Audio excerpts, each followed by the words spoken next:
Yeah, good morning, everyone. Today we will be demonstrating you how to create a virtual machine using hosted hypervisor mechanism. And before that, since we have students from A and C sections also, I would like to discuss virtualization once again for the sake of A and C students. And for B and D students, it will be like a recap. So quickly we will see what is virtualization and then we will see how to create a virtual machine. So am I audible? Shall we move on? Yes, sir. Yes, madam. Good morning. So I welcome you all. Straight away I'll go, present my screen. So friends, please observe this particular slide which you are seeing. Please observe this carefully. Right, I'll straight away get into the example. Right. Uh, I'm talking about a problem, friends. First of all, the problem is resource underutilization. Underutilization means not utilizing any resource to its maximum capacity. For example, if I can teach 7 hours a day, right, my capacity is 7 hours a day I can teach. If college is asking me to take only 2 hours a day, that is underutilization, not using the resources fully. So coming to the computer's resource underutilization problem, please observe this carefully. The one of the biggest program which I have done as a student is double linked list program. And when I have done double linked list program first time, it was in the year 1999. In those days, my computer configuration or my computer, you can see it is on the left hand side. I had a 64 MB RAM computer with Pentium 3 processor, right? So, friends, please observe this carefully. So, one of the biggest program which I have done as a student was double linked list program. It was around 120 or 130 lines of program. I was doing it. I've done it first time on a 64 MB machine, and when I was teaching the same, right, after 10 years, right, I was using a modern computer with 4 GB RAM, i3 processor, something like that. So if you see the configuration of these two machines, right, there is a huge difference in the configuration. 64 MB RAM, 4 GB RAM, right? So 64 MB RAM means it is 2 power 26 bytes, and 4 GB means it is 2 power 34 bytes, right? 64 MB is very small when compared to 4 GB, and I was using such a old computer in the year 1999. But what happened is when I was executing double linked list program, even in 1999, when I was using such a old computer, I did not face any problem. The moment I press enter, I was getting the output. Same thing happened even after 10 years when I was teaching double linked list. When people were using 4 GB RAM machines, ultra modern i3 generation, i5 generation computers also. The moment I press enter, I was getting the output. So same program when executed in a 64 MB RAM, in those days my computer did not say that no, it is a big program, it will take more time. No, I did not see any such problem. Please try to understand the point here. So the programs which we are doing are at least the programs which you have done in these 3 years of your engineering education. For those programs, this so-called 64 MB computer is also more than enough.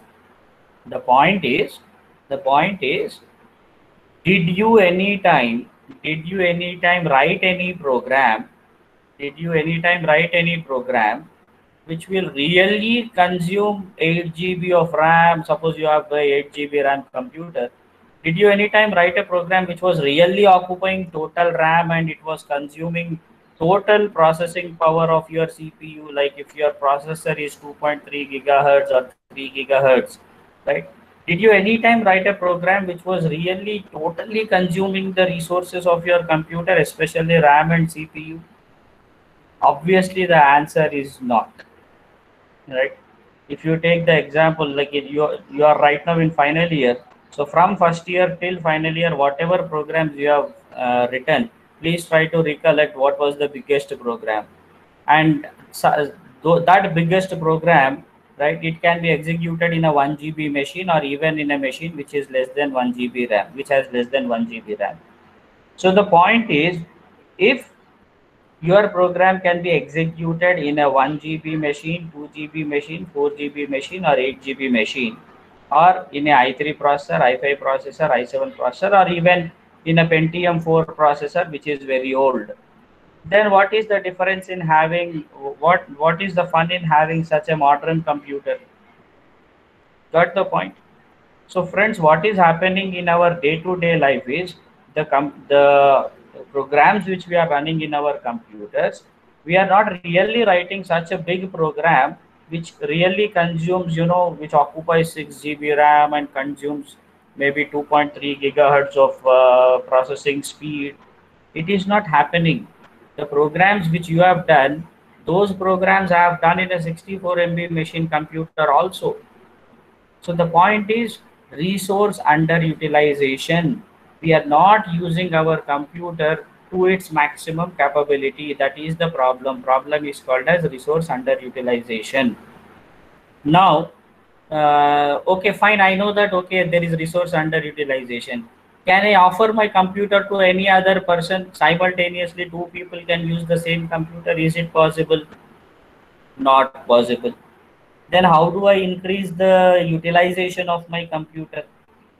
For example, I have a 8 GB machine with i3 processor with 4 cores in it, right?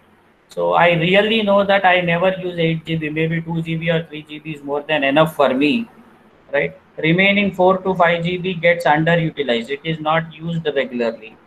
So what can I do? So can I share my resources, or can I do something wherein my resource utilization can be increased? So when people were thinking about this problem of underutilization, right, they came up with a solution to this problem, and the solution is called as virtualization. And please remember, virtualization concept is the fundamental building block for cloud computing. That's the reason we are talking about virtualization, right? So in virtualization, what we will do is, suppose I have my computer, the laptop which right now I am using.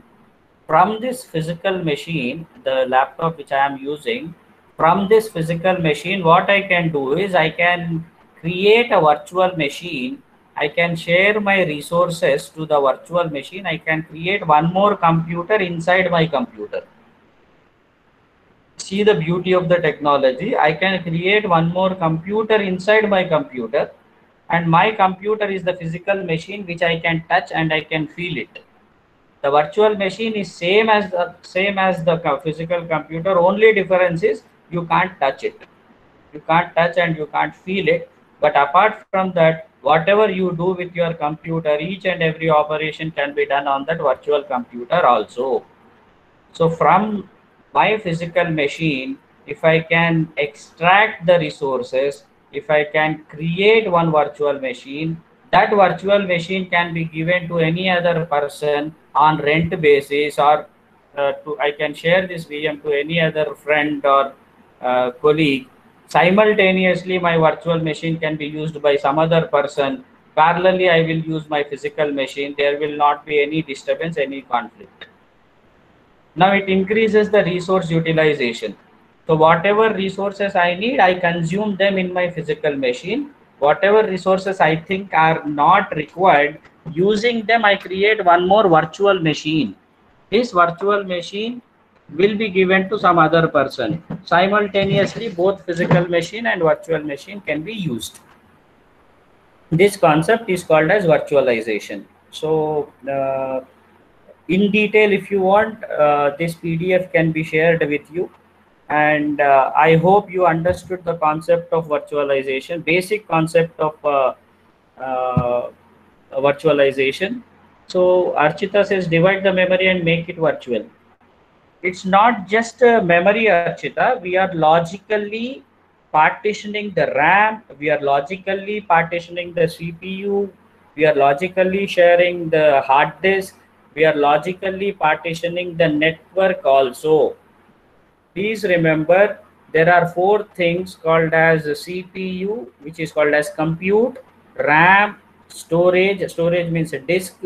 Compute, RAM, storage, and network. These four things together is called as computing resources. Right? You can use any virtual machine software. So the softwares which are used to create virtual machines, they are called as hypervisors. Softwares which are used to create virtual machines, they are called as hypervisors. So friends, especially A and C section students, uh, because this is not a new topic for B and D, for A and C section students, please let me know till this point, is it clear? Till this point, is it clear? uh, Type in the chat box if at all anybody has any doubts. Fine. So I will show you live what we are going to do. Yeah, thank you. So please observe, friends. My screen is shared, I think. Yeah.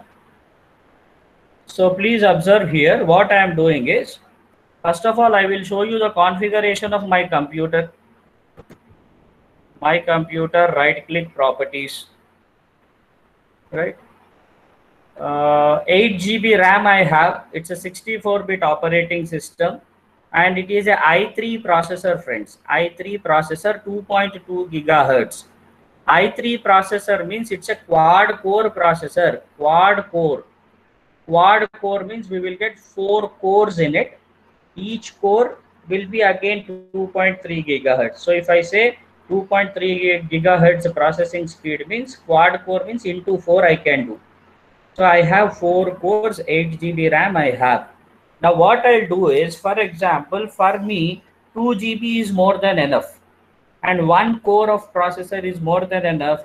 Remaining resources I can use to create one virtual machine. This virtual machine, I can give it to anyone, right? I can share it and probably free of cost, or I can get some amount out of it, right? So this increases the resource utilization of my computer, right? Otherwise my consumption was very less, right? So please observe, friends. Now in order to install virtual machine, you need hypervisor. Hypervisor is a software which will help us in creating virtual machines on top of our physical machine. And some of the famous hypervisors are VMware, right? Hyper-V and Oracle VirtualBox, right? All three have got free versions as well as enterprise versions. We will be using free version only. So VMware I have, and VMware Workstation. VMware Workstation, I'm typing it, is the software, hypervisor software which I am using. So what you need to do is, first you have to install VMware Workstation in your computer, right? So I hope my screen is shared. Yeah. So VMware Workstation I have installed on my machine.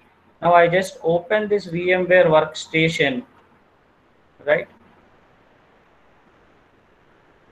Yasmin ma'am, my screen is visible, right? Yes, sir. Right, friends. So see here, when I open VMware Workstation, you will find some basic options here. First one is create a new virtual machine, then open an existing virtual machine. Then there are so many other options. Our interest is to create a new virtual machine. Already I created one more virtual machine, friends. Its name is Fedora. Fedora is one Linux operating system. So since Linux is running in it, I named it as Fedora. So please see the steps. I am creating a new virtual machine. Step 1, click on this button. So first of all, you have to install VMware Workstation. So you can download it from Google and you can install it. It will take some time. So already I have done it. I am creating a new virtual machine. So I clicked on it. See here, it is asking me, welcome to new VM Wizard. What type of configuration do you want? Typical means it will have a default configuration, and using default configuration it creates a virtual machine. I don't want that default configuration. I want to decide how to share my computing resources. So see here, friends, right? Please see this one, guest operating system installation. Now, in my computer, my physical machine, right, in my physical machine, Windows operating system, Windows 7 is running. The operating system which is running in the physical machine is called as a host operating system. The operating system running in the virtual machine is called as guest operating system. So in the virtual machine, since it is also a computer, we need a OS. So it is asking me in the virtual machine which OS you want. Are you installing it from a CD or DVD? See, this is an option, installer disk. If I have a DVD of OS, I will select this option. Otherwise, I will select an image file. In OS image, you can get it in the form of a file, which you can download it from Google again. So I already have a image file of Fedora operating system with me. I do have a DVD of Windows operating system, but the problem is my DVD ROM is not working in the laptop, so I can't use the first option. So what I am saying, I am going to install Fedora operating system, and that too not from DVD, it is from image file. There is third option. It says that I will install operating system later. Fine, but I just want to continue with Fedora. I click on next button. So friends, remember two important words: host operating system, guest operating system. Host operating system means the OS which is running in your laptop or desktop. Guest OS means the OS which is going to be installed in the virtual machine. What is the name we will give for this virtual machine? Demo VM. Because we are creating a demo now, demo virtual machine. Click on next button. See here, this is very, very important, right? If it is visible, well and good. If not, again, I am reading it out. Processor configuration, number of processors. How many processors will be there in a laptop? Only one. Why this fellow has given this option is, if at all, if it is a big server, then it may have multiple processors also. Dual processor servers you will get. But in my laptop, there will be only one processor. Number of cores in the processor. Since mine is a i3 processor, it has got 4 cores in it. Out of 4 cores, how many cores you want to allocate for the virtual machine? I want to allocate only 1. So I am selecting 1 and 1. Click on next button. See here, how much RAM you want to give. I have shown you the configuration of my computer, friends. My computer has a RAM of 8 GB. And see here, this fellow is by default giving 1 GB RAM. If I want to increase it, see here, with the help of this option, this scroll bar kind of thing, I can increase it to 2 GB. Right? This is 2 GB, 2048 MB. Right? No, sir, if 1 GB is enough for virtual machine, I can go for 1 GB. It all depends on you, how much you want to give. Right? If I want to retain 1 GB, let me not disturb this value. I'll click on next button.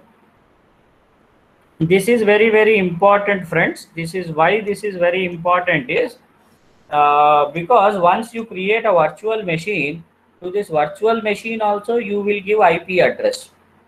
Right? This virtual machine should also in that virtual machine also you should be able to use internet. You should have a network in it. So network configuration we will select here. There are 3 or 4 options here.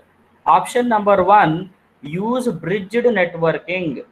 Bridged networking means, friends, please listen carefully. The internet which you are getting in your laptop or desktop, that network will be shared with the virtual machine. Right? That is called as bridging.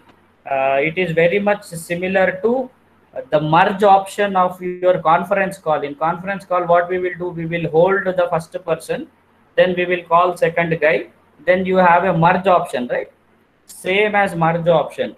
the internet facility is now shared by both physical machine and virtual machine.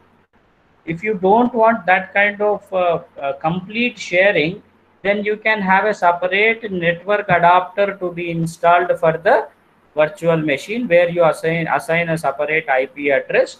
So this is the second option called as a NAT. Third one is host only networking. Host only networking means the internet facility will be there in the host machine itself. In the virtual machine, there will not be any internet facility.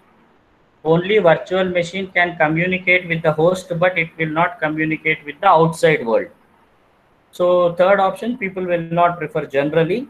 So second is widely used. So I will also go with second one, and I click on next button. It is very simple, friends. Simply we will say next, next, next. Right?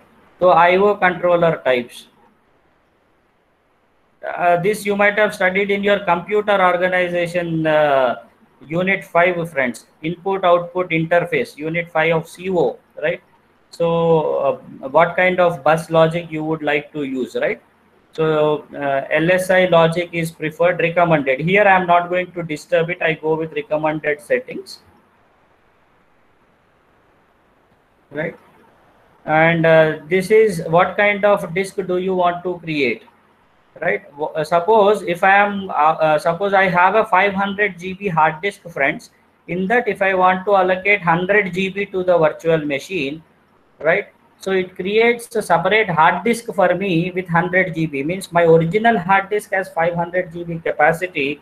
Out of that 500 GB, I am allocating virtually 100 GB to my virtual machine. So what it will do is it will virtually create one hard disk for me with 100 GB.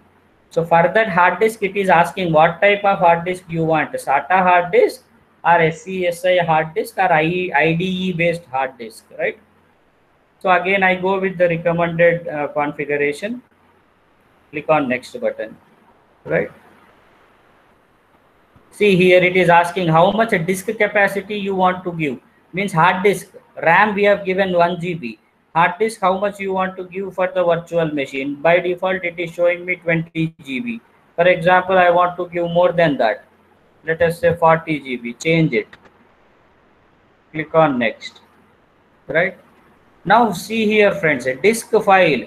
The beauty of virtualization technique is entire hard disk, what out of 500 GB, what I have done 40 GB I gave for virtual machine. Now what it does is it creates a virtual disk file. So entire 40 GB of hard disk is now represented as a file called as virtual disk file. For that virtual disk file, I am giving a name. Right, by default it gives a name called as demo VM dot virtual machine disk. So VMDK is the extension which you can't change. So simply you can click on next button. Final, right? Before clicking on finish button, you can once again cross check the hardware name, demo virtual machine. What is the OS? Fedora. How much hard disk you gave? 40 GB. How much RAM you gave? 1 GB. Network adapter, which one you have used? NAT, the standard one. What are the other devices that are allowed in virtual machine? CD, DVD is allowed. USB controller drivers you will get. You will get support for printer. You will get support for sound card also. If you want to add some more features, you can click on customize hardware. You can add some more features also. Now I am clicking on finish button. See here, friends, it is creating me a virtual machine. Anytime I can minimize this entire VMware workstation screen. Now you can see my normal desktop laptop. So there are two things. This is the screen right now which you are seeing is my normal laptop home screen, right? My physical machine, and this is my virtual machine. Now see here, friends, it is asking me, since it is first time I am setting it up, it is asking me, do you want to install the Fedora, right? So what I can do is I can add. The problem here is I can't move my cursor. My keyboard is not working in this window, right? For which I need to press Control Alt, right?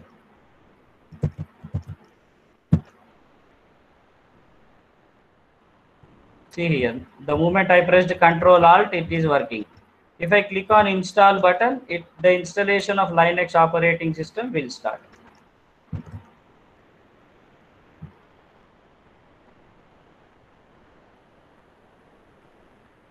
Friends, this will take lot of time. Linux is a very big operating system, right? Control Alt skip. Right, in Linux you get lot of softwares. You get by default Java gets installed, right? So Linux is very big operating system, and this installation will take lot of time. It will easily take around 1 hour. So what I have done is this entire process I have already done, right? But few basic steps I will show you here. So this is how the installation starts. I need to click on next button. Installation is done from the image file. I don't have my CD because my DVD ROM is not working. So I bought the image file of the OS. From that image, OS is getting installed in the virtual machine. See here, I am installing Fedora Linux in the virtual machine. My physical machine is using Windows. So I click on next button, next.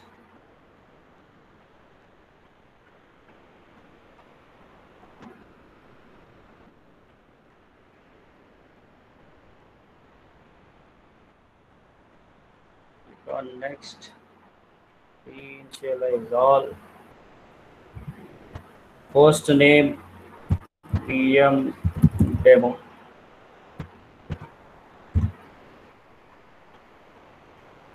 Right, my location where I am.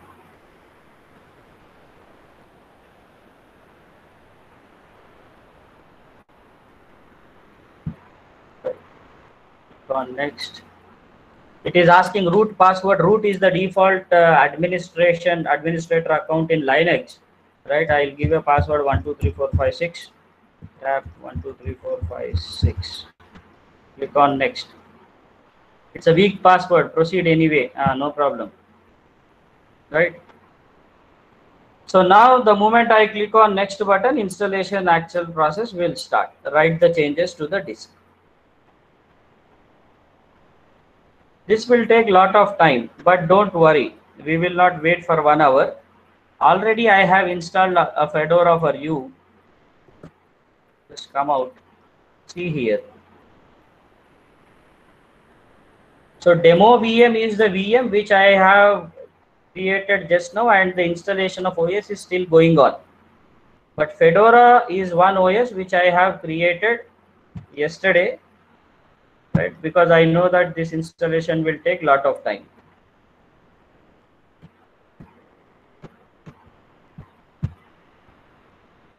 So this is already there, friends. So this is what you see after installation. See here, Fedora is now active. Demo VM installation is still going on, right? Because this installation will take 1 hour time, right? I have already installed Fedora, so you did not miss anything. Entire demonstration of installation process was shown. Right now, it will take some 45 to 1 hour, 45 minutes to 1 hour time for installation to be completed. After installation, this is what is the login screen. So in my Fedora OS, the same process which I have repeated yesterday, this is what the OS I got. Password is 123456, right? Unlock. See here, friends.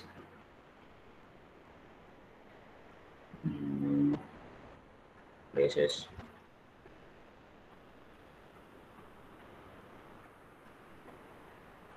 See here, totally a different computer. This is my file system, right? I have a network. This is my documents folder, my music, my pictures, videos, right? Altogether a different computer is found live. Altogether there is a different computer, right? Now the RAM of this computer is 1 GB. The processor is only one core of i3 and 40 GB hard disk. Same configuration which I gave for demo, same thing I gave for Fedora. Now this is how I created an operating system. Now if you observe, here, if you come to applications, here accessories, right, games, graphics, internet, remote desktop viewer, programming,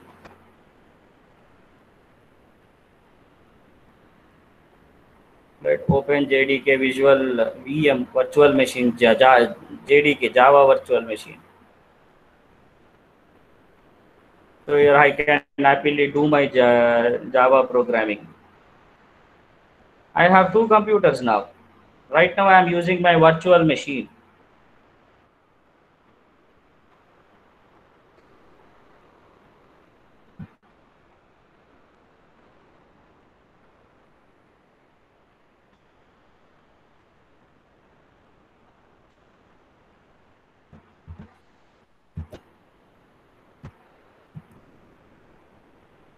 I am minimizing it.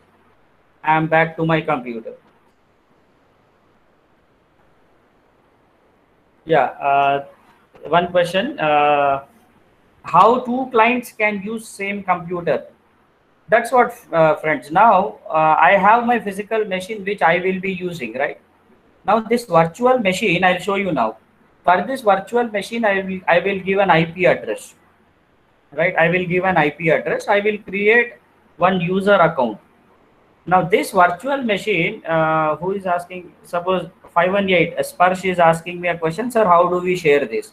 Now what I can do is I can give access to you with the help of username and password. I create credentials for you.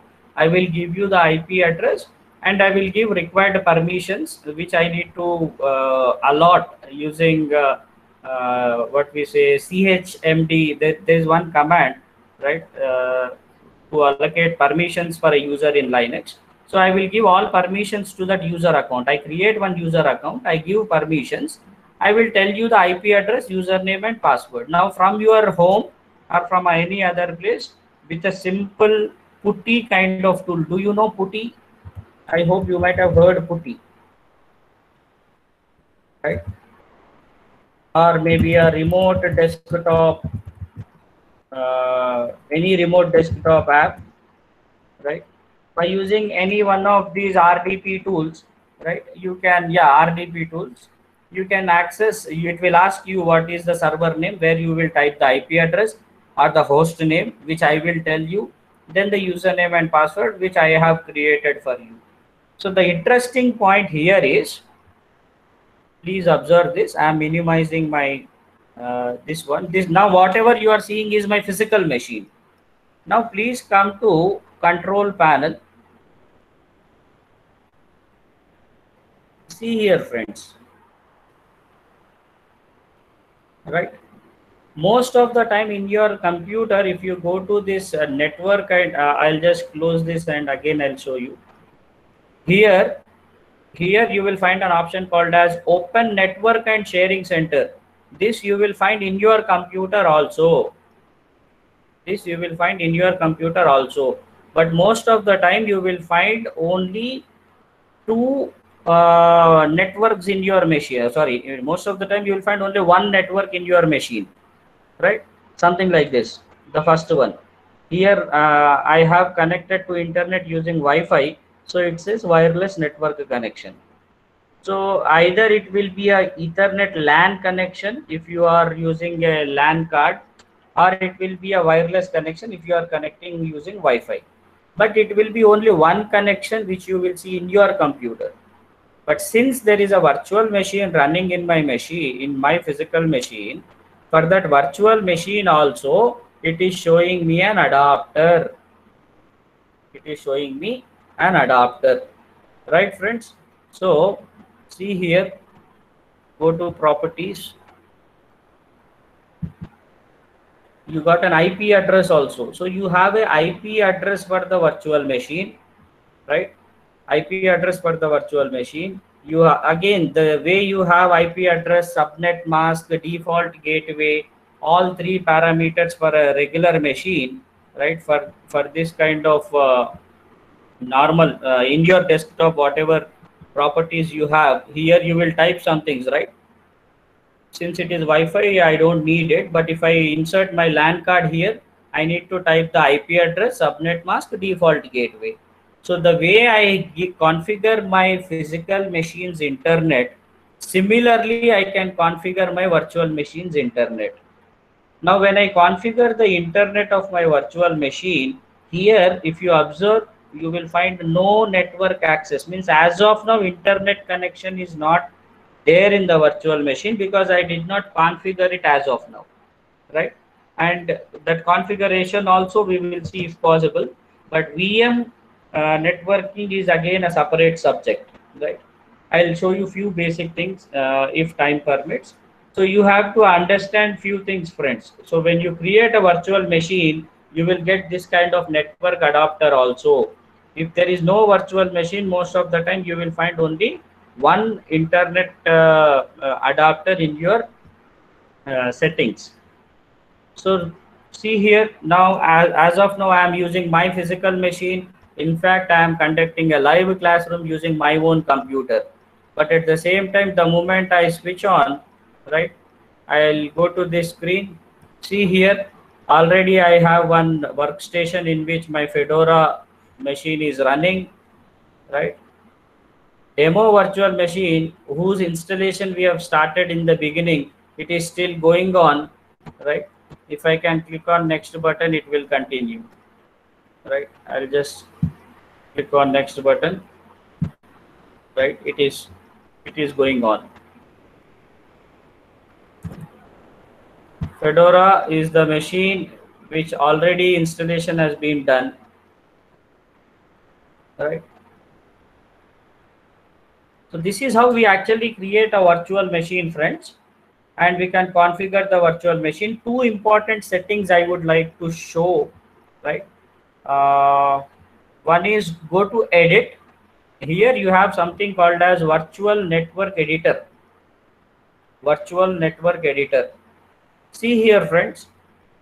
See here, there is something called as VMnet8, right? If I want, I can straight away remove this from the beginning. If I want to show you, I can say add a network. If I please observe this carefully.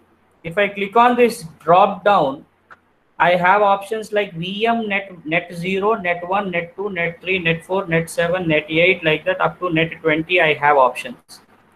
Now, if I select net 0, the meaning of this one is VM net 0, VM net 1, VM net 8. These three are predefined. Predefined means if I go with VMnet 0, I should use only bridged connection. VMnet 0, I have opted for VMnet 0. If I use VMnet 0 here, I have three options, right? Bridged, NAT, and host only. This I have discussed, right? During installation, I have shown you. If I go for VMnet 0, it should be bridged only. If I go with VMnet 1, it should be NAT only. If I go with VMnet 8, it should be host only. There are three options which are predefined. So this kind of configuration has to be done, right? So this is bridged. And if I click on apply, now the basic created network adapter in physical machine, you get it automatically the moment you click. You have an internet connection with LAN card, you get it automatically, but here you have to create it like this. The bridged connection means my virtual machine, host machine, both will share the internet. So I need to click on OK, right? I need to click on OK. And what I need to do is second step, I need to go to VM settings. Here network adapter, it says NAT, right? I should make it bridged. Replicate physical network connection state. Then click on OK. Click on OK. These are the two steps which you need to do in the physical machine. Virtual machine. Then minimize it. Come back to physical machine. This is my internet connection, right? Click on right click properties. Three important steps. Virtual machine networking is a very big subject, right? I can't discuss it in detail in 1 or 2 hours. But when you create a VM, what are the three basic steps you do to set up a IP address that I am showing you? In fact, to configure internet. So step one, in the network editor, you have to create the adapter, and in the VM settings you have to select it properly, whether it was NAT or bridged. Those two things you have done in VM. Come back to physical machine. Right here, you have to right click on your network, select properties. There is an option, friends, please see here, there is an option called as sharing. Most of the time we don't use it. Sharing. So first enable this sharing, allow other network users to connect through this computer's internet connection, right? So sharing should be enabled, and here you need to select remote desktop, right?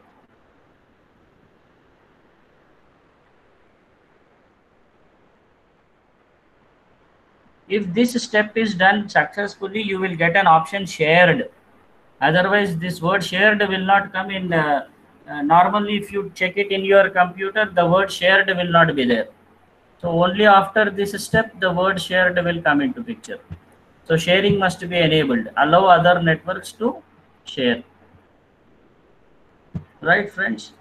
So when we do these three steps, finally what we have to do is we have to restart this virtual machine, and we should also restart the physical machine. We have to restart the physical machine, and in the virtual machine you have to create one user account, right, whom you want to give certain permissions, right?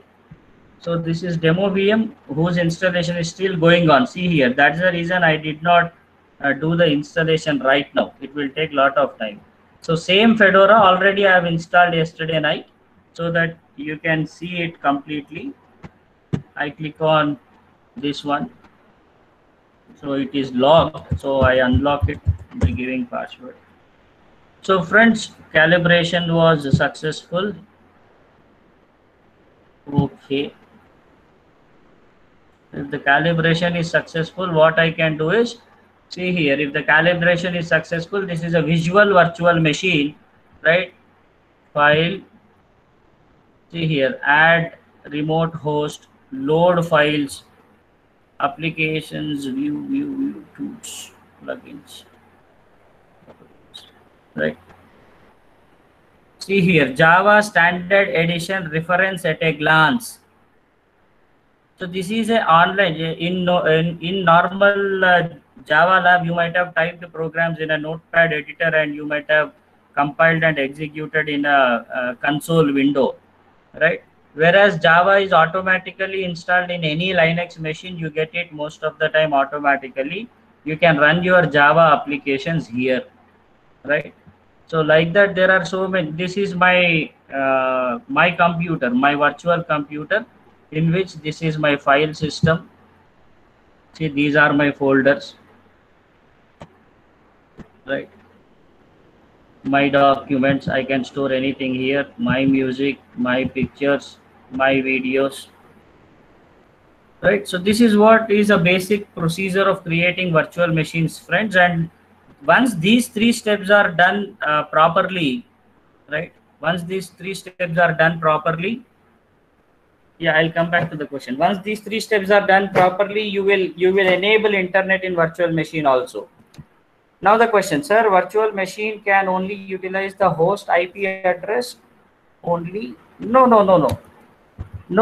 For virtual machines, for VMs, we can give or we can assign IP addresses. We have to do it.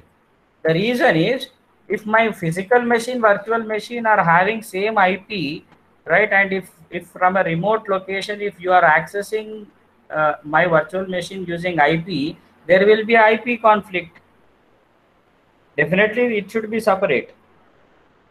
It should be separate IP must be given. See, I want to subnet, we can do, no, subnet.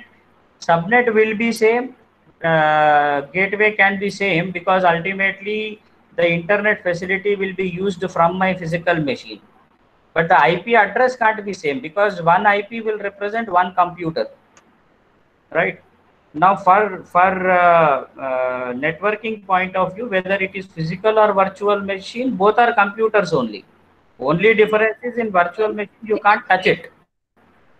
You can't touch it. Otherwise, both are same, right? So, friends, definitely virtual IP address of virtual machine should be different. And what I will do is I will make this. There is one important setting to be done apart from you. Whatever 3 steps I have shown you, it will enable internet in your virtual machine.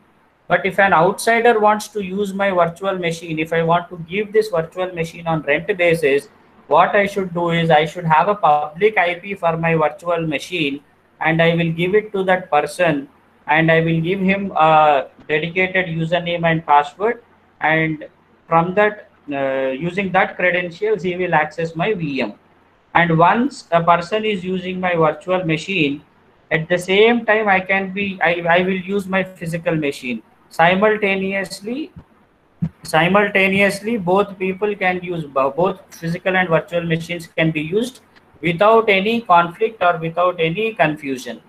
And the beauty of virtualization is, at any point of time, if I don't want my virtual machines, I can simply right click and I say delete, it will be deleted.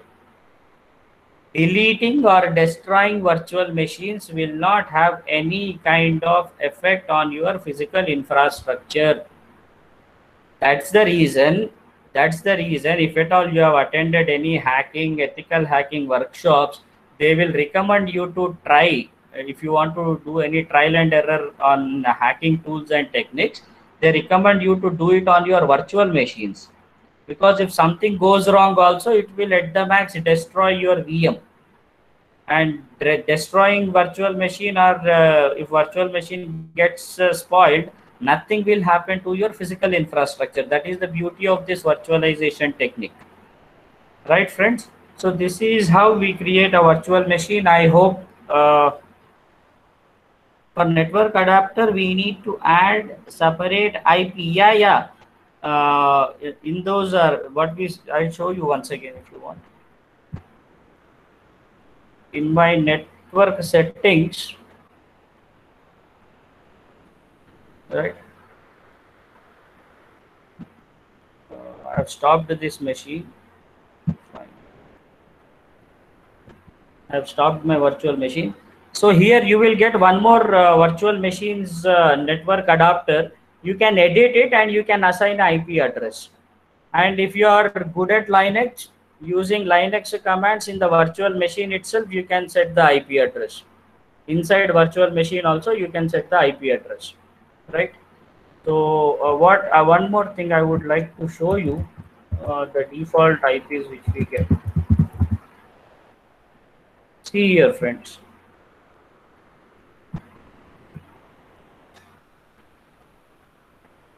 Right. So once my virtual machine is started, this is IPv4 address 192.16.168.1.4. Similarly, if you type this command, once that Fedora is restarted, you will get one more IPv4 address for the virtual machine, right? You can either set it with the help of GUI, or if you are good at Linux commands, you can directly edit the IP address using Linux commands, right? So this is how we actually create virtual machines. You can rent your virtual machines. You can give virtual machines on rent basis, right? Idea is not to really rent it and earn money. Idea is to show you how resource utilization can be increased, right? So from a remote place, someone else can access your machine and they can use your infrastructure, right? So suppose in your virtual machine, you have created a facility to play a 3D game. Just imagine. And I don't want to use my computer to play games, or maybe I'm not allowed to use my computer to play games. My parents or elders don't allow me. They don't allow me to install any gaming applications. So what I will do, I will try to log in into your virtual machine with your permission. I will use your virtual machine to play the game, and once I come out, Once I play the game, I come out. Whenever I want to quit, I'll quit. And probably after using it, if you want, I am happy to pay you something, right? So this is how virtual machine can be used. The idea is not just to earn money or all those things. The idea is, fundamental point is effective resource utilization. Resources are underutilized, there is no doubt. So can we increase or can we improve the utilization of the resources? That is possible using virtual machines. And in cloud, what happens is, all cloud service vendors, they don't expose their physical machines to you. They don't expose their physical machines to you. In physical machines, they create virtual machines. In virtual machines only, the resource allocation will be done for you. For example, if you are storing your data in Dropbox or G Drive, right, the space at the physical or the original physical location, the hard disk where your data gets stored, maybe that can be shared with multiple users, right? So you will not get any dedicated service, because it is free. You can't expect that much facility. So VMs will be created and these VMs will be allocated, and obviously VMs are running under same physical machine.